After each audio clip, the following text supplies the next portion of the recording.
한 주간 일주일 남았는데, 한 해가 일주일 남았는데 성탄 주일 예배로 저희가 모이게 되어서 더욱더 뜻깊은 주일이라고 생각하게 됩니다. 오늘의 본문의 말씀을 통해서 임마누엘의 예언과 성취라는 제목을 가지고 함께 은혜를 나누기를 원합니다. 오늘 본문의 14절 말씀은 아주 중요한 말씀입니다. 그래서 14절을 바라보시면, 그러므로 주께서 친히 징조를 너희에게 주사 너희에게 주실 것이라. 같이 읽습니다. 보라, 처녀가 잉태하여 아들을 낳을 것이요 그의 이름을 임마누엘이라 하리라. 이 예언의 말씀을 나중에 마태복음 1장을 바라보면 사도 마태는 주 예수님께 성취되는 말씀으로 이 말씀을 해석을 하고 있고, 그래서 예수님이 지저스, 예수님, 우리들의 죄에서 우리를 구원하실 분이고 그 일은 임마누엘, 우리와 함께 하시는 하나님의 예언이 성취된 것이다, 이렇게 우리에게 설명해 주고 있습니다. 오늘 설교는 좀 짧게 하겠고요. 그래서 오늘 좀 집중해서 설명을 드리면, 제일 첫 번째는 오늘 본문에 나오는 아하스 왕이 누군지를 잠깐 생각해 보시면 좋을 것 같아요. 아하스 왕은 좋은 왕으로 알려져 있는 히스기야 왕의 아버지입니다. 아버지는 아하스 왕이고 아들이 히스기야 왕인데, 둘 다 하나님 앞에서 대조적인 평가를 받는 사람이에요. 히스기야는 죽을 병에 걸렸다가 하나님의 은혜 가운데 15년 생명이 연장되었던 믿음의 사람입니다. 반면에 아하스 왕은 우리가 아는 것처럼 유다의 12대 왕인데 20살의 왕에 올라서 무려 한 30년 가까이 통치했던 그런 왕입니다. 그럼에도 불구하고 그는 자기 아들을 바알신에게 드렸던 왕이기도 하고, 그다음에 우상들을 섬겼던 왕이기도 하고, 이렇게 했던 그런 사람이라는 것이죠. 자, 오늘 본문 바라보면 아하스 왕은 징조를 구하지 않고, 히스기야 왕은 나중에 죽을 병에 걸렸다가 낫게 되었을 때 하나님께 징조를 구합니다. 그래서 히스기야 왕 같은 경우에는 해가 뒤로 10도 물러가게 되어서 이제 하나님이 그를 치료하시는 것들을 보증해 주셨고 15년 생명이 연장되는 것이 있죠. 그때 히스기야가 하셨던 말씀이 뭐냐면, 아하스의 해시계가 뒤로 10도 뒤로 간다라고 그렇게 말씀을 하셔서 이 아하스와 히스기야를 하나님이 대조하시는 그런 장면이 본문 가운데 분명히 기록되어 있습니다. 여러분, 오늘 10절을 바라보시면 아하스에게 말씀하시는데 징조를 구해라, 이렇게 말씀을 하시는 게 아주 특이한 말씀이에요. 원래 기독교는 징조를 통해서 믿는 것보다는 믿음을 통해서 보는 그런 종교이지요. 그럼에도 불구하고 주님께서 기적을 주실 때가 있고 징조를 주실 때가 있다라는 겁니다. 오늘 이 아하스 왕은 주님께서 이사야 선지자를 통해서 징조를 구해라, 어떠한 징조든지 구하면 그대로 이루어 주시겠다고 하나님의 약속이 있는 겁니다. 높은 곳에 있든지 깊은 데에 있든지 뭐든지 구하기만 하면 하나님이 징조를 들어주시고 보여주시겠다고 약속해 주셨는데, 아하스가 아주 이렇게 말을 합니다. 우리 12절을 바라보시면, 나는 구하지 아니하겠나이다, 나는 여호와를 시험하지 아니하겠나이다. 굉장히 믿음이 좋은 표현 같지 않습니까? 나는 믿음이 충만하기 때문에 나는 징조 필요하지 않고 나는 하나님을 시험할 의도가 전혀 없습니다라고 하는 것이 그의 말이었다라는 건데, 그 말을 들은 이사야는 네가 사람을 괴롭게 하고 또 하나님을 괴롭게 한다라고 그의 말을 그렇게 평가합니다. 여러분, 무슨 얘기냐면, 아하스가 징조를 구하지 않은 것은 저가 하나님을 믿지 않기 때문입니다. 저가 믿는 것은 당시에 아수르와 군사 동맹을 맺게 되었고요, 저가 상당히 불안한 상황에 처해져 있었던 것은 자기는 유다 왕국은 아수르와 군사 동맹을 맺었고 유다 왕국 이외에 있었던 아람 왕국과 그 다음에 이스라엘 왕국은 서로 동맹을 맺어서 자기들과 적대시하는 유다 왕국을 멸망시키기로 두 나라가 결정한 겁니다. 그러니까 이제 전쟁이 눈앞에 있는데 그것이 두렵고 떨림으로 그렇게 다가오게 된 것이 오늘 본문의 배경이라는 거예요. 여러분, 이런 배경 가운데 먼저 우리 첫 번째 생각해 볼 게 있습니다. 한 가지는 뭐냐면, 아하스가 지도자인데, 왕인데 저가 두려워하고 떨리는 상황을 주님 바라보면서, 우리 7장 오늘 앞을 바라보면 4절에 너는 삼가고 조용해야 된다, 4절에 너는 두려워하지 말고 낙심하지 말아야 된다라고 주님께서 그렇게 말씀하시는 겁니다. 여러분, 어느 나라이든지 지도자가 중요한 것입니다. 가정도 가장이 중요한 것이죠. 교회도 지도자가 중요한 것이죠. 여러분, 지도자는 늘 문제를 만날 때마다 문제를 어떻게 극복해낼 것인가라고 하는 이런 원칙이 중요한 것인데, 정말 위기가 당하게 되면 위기가 사람의 성격을 드러내지 않습니까? 정말 말을 많게 하고 불평을 많이 하게 하고 이런 경우도 있겠죠. 우리가 모세 시대를 생각해 보면, 여러분, 뒤에서 애굽 군대가 추격해오고 있고요. 앞에는 홍해가 길을 막고 있고요. 그때 모세를 따라왔던 지도자들과 모세를 따라왔던 백성들은 정말 불평하고 불만하고 우리가 죽을 자리가 없어서 여기까지 왔는지 그렇게 원망하는 얘기들을 많이 하게 됩니다. 그때 지도자인 모세는 어떻게 이야기했습니까? 모세는 여러분 백성들에게 이르되 너희는 두려워하지 말고 가만히 서서 여호와께서 오늘 너희를 위해 행하시는 구원을 보라. 너희가 오늘 본 애굽 사람을 영원히 다시 보지 않을 것이다. 이렇게 말씀을 하고 있는 거거든요. 백성들이 불안해하고 두려워하는 것은 상황을 바라보기 때문이죠. 전쟁의 분위기를 바라보기 때문이죠. 그리고 홍해를 바라보기 때문이었겠죠. 그러나 모세는 하나님을 바라보기 때문에 애굽 군대가 두렵지 않고 이제 하나님의 기적과 하나님의 큰 일을 기대하는 마음이 있었다라는 겁니다. 이번 주에 이제 딸과 함께 얘기를 나누면서 유튜브에서 수십만 번 조회가 된 그런 이야기를 잠깐 나누게 됐습니다. 독일에서 있었던 이야기를 기록하고 있는 건데, 독일의 신학교들이 굉장히 리버럴해요. 아주 자유주의적이고, 자유주의적이라는 말은 좋은 말이 아니라 성경을 믿지 않고 부활을 믿지 않고 기적을 믿지 않고 뭐 이런 신학자들입니다. 근데 신학교 교수 연구실 앞에서 어떤 학생이 할렐루야 아멘 할렐루야 아멘 막 그런 주여 감사합니다 감사합니다. 하도 시끄러워가지고 교수가 나와서 왜 그래? 그러니까 모세 홍해 사건을 보고 있는데 정말 하나님 대단하시잖아요. 홍해를 갈라주시고 사람을 구원해내주셨는데 우리가 어떻게 놀라지 않겠어요? 할렐루야 감사합니다 아멘 할렐루야 막 하니까 교수가 그것을 믿어? 그것을 믿어. 그것은 큰 강이 아니라 5인치 정도밖에 안 되는 작은 시냇물이야 시냇물 이렇게 얘기하는 거예요. 그래서 그 학생이 잠깐 생각하더니 또 갑자기 할렐루야 감사합니다 할렐루야 감사합니다 또 하는 거예요.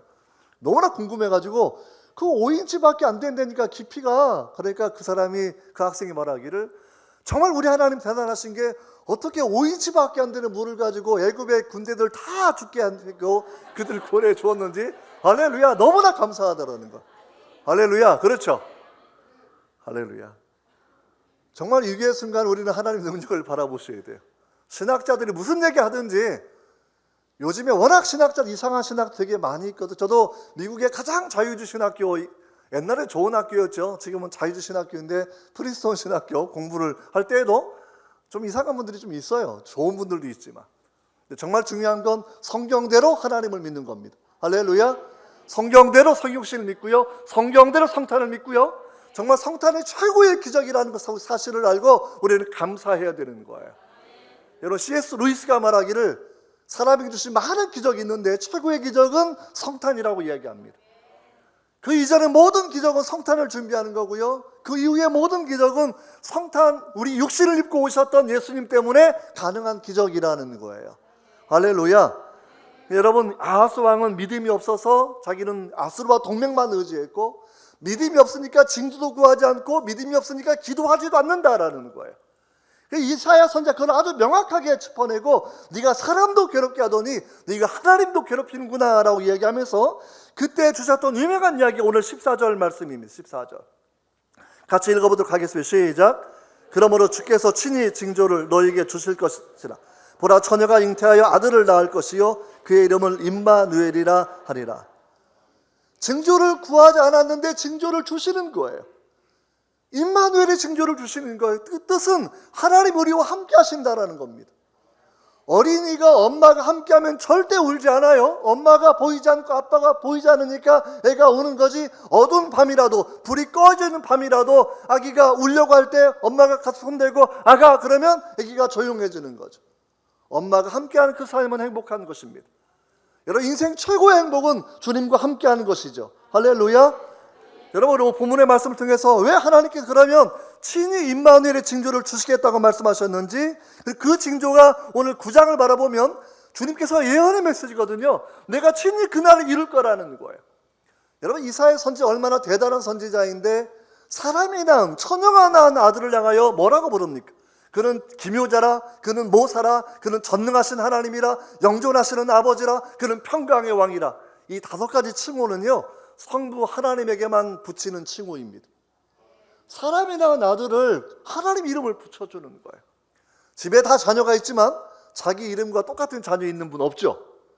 다른 건 다 줄 수, 사랑도 다 주고요. 뭐 유산도 줄 수 있고요. 그런데 이름은 같이 주지 않아요. 아버지랑 아들이랑 딸이랑 어머니랑 이름은 달라야 되는 것이죠. 그러나 여러분, 처녀가 낳은 그 아들의 이름은 하나님 아버지의 이름, 다시 말하면 삼위일체 하나님이 오셨다라는 거예요.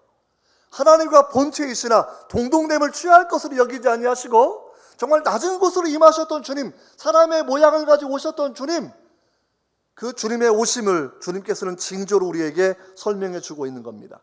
여러분, 이 징조를 통해 몇 가지 오늘 말씀을 배우고 우리가 즐거운 칸타타로 화면을 돌려야 되는데, 제일 첫 번째 뭐냐면, 이러한 징조를 주시는 것은, 임마누엘의 징조를 주시는 것은 하나님이 유다 백성의 보호자요 우리의 보호자이심을 선언하는 겁니다. 아수르가 보호자가 아니라는 거예요. 군대가 보호자라는 게 아니에요. 우리는 성찬을 대할 때마다 나의 보호자가 누구인가 생각하고 임마누엘의 보호자이고 주 예수님의 보호자다라는 신앙의 고백을 우리가 분명히 가지고 있어야 합니다. 여러분, 그러면 우리가 인생을 걷다 보면 위기의 순간을 다 만날 수밖에 없죠. 인간관계도 어려울 수 있고, 경제가 어려울 수 있고, 건강이 어려울 수 있고. 여러분, 그래도 다윗이 이렇게 고백하고 있습니다. 내가 사망의 음침한 골짜기로 다닐지라도 해를 두려워하지 않을 것은 주께서 나와 함께 하십니다. 이게 사망의 음침한 골짜기, 죽을 것 같은 음침한 골짜기라도 내가 두려워하지 않는 것은 주님이 나와 함께 하신다는 그런 신앙의 고백이 있다라는 겁니다. 하나님은 유다 왕국의 희망이고, 하나님은 한국교회의 희망이고, 하나님은 흥예제일교회의 유일한 희망입니다. 여러분, 코로나 때문에 숫자가 줄어드는 게 전혀 문제가 아니에요. 교회가 두려워해야 되는 것은 세속화되는 것을 두려워해야 합니다. 세속화는 십자가의 복음을 떠나가는 것이고, 십자가의 복음을 잃어버리는 것이고, 여러분, 무서운 하나님 앞에 불신이기 때문입니다. 여러분, 두 번째는 오늘 본 말씀 알아보시면 정말 주님께서는 우리에게 목자로 오시는 거, 목자로 오시는 거. 그래서 여러분, 마태복음 1장에서 이 부분을 설명하면서 정말 베들레헴에서 왕으로 오시는데 우리를 다스리시는 분, 그분이 친히 우리의 목자가 되신다라, 그렇게 우리에게 예언을 그렇게 성취해 주고 있습니다. 목자로 오시는 분, 다시 말하면 여러분이 목자처럼 사시면 안 돼요.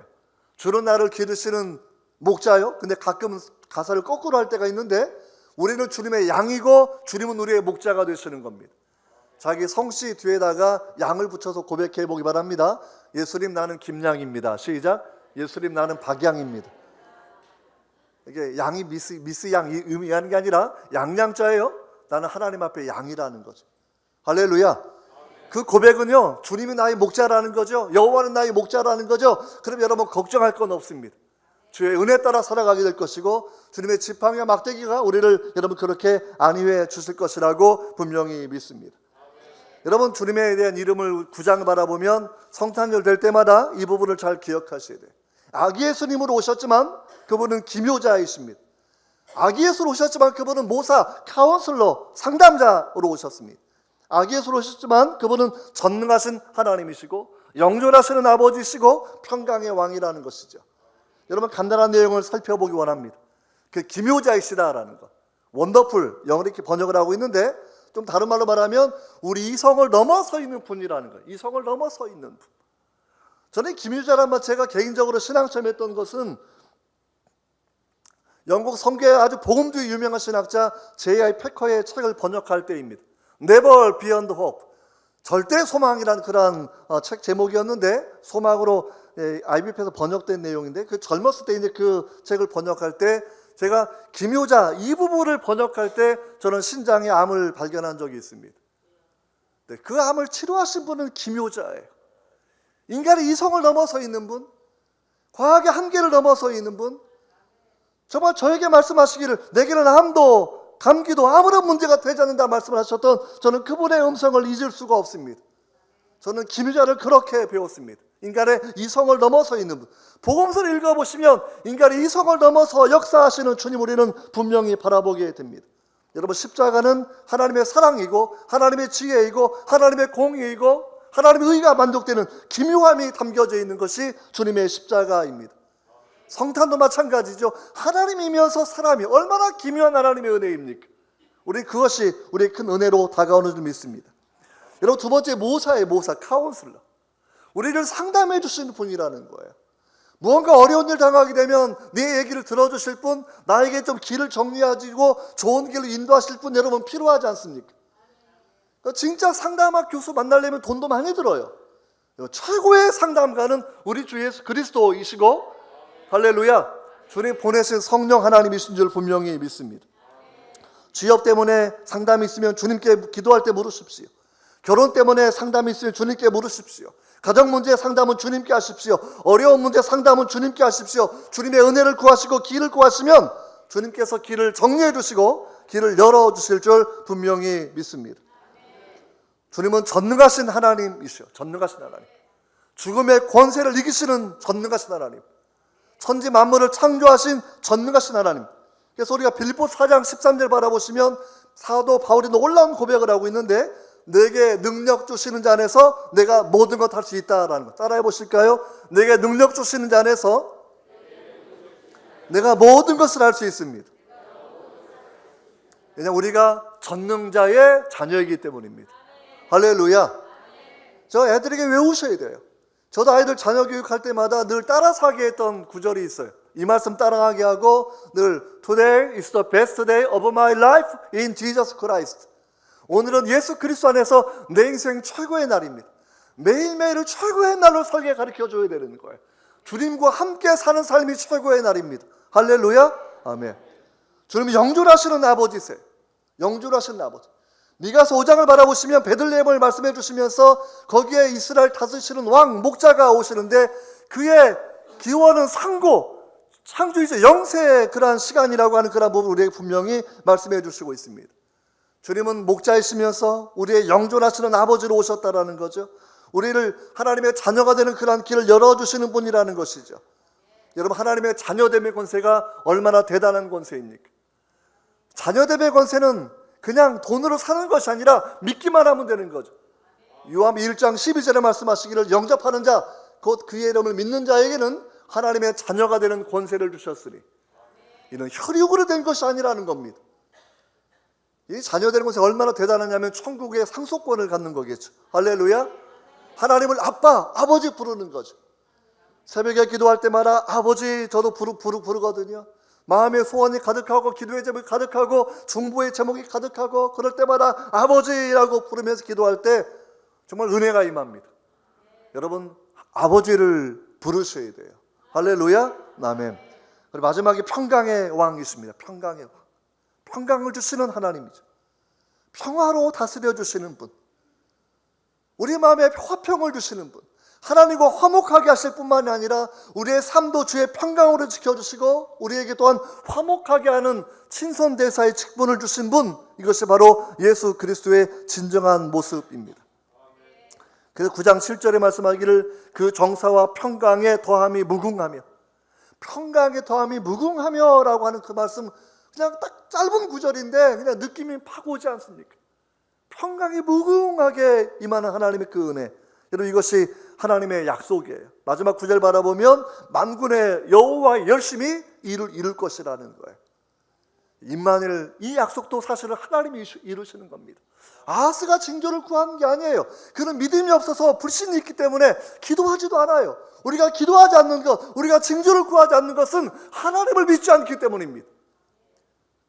때로 우리는 하나님께 징조를 구하는 기도도 하셔야 돼요. 은혜를 구하는 기도를 하셔야 돼요. 그분은 평강의 왕, 영존하신 아버지, 전능하신 하나님, 기묘자, 여러분 우리의 상담자이시기 때문입니다. 오늘 성탄을 맞이해서 아기 예수님을 바라보고 여러분 그 뒤에 담겨져 있는 이 5가지 아기 예수의 특징 우리가 기억하면서 정말 주님의 오심을 기뻐하고 주님을 드높이고 주님을 찬양하는 하루 되시기를 바랍니다. 아멘.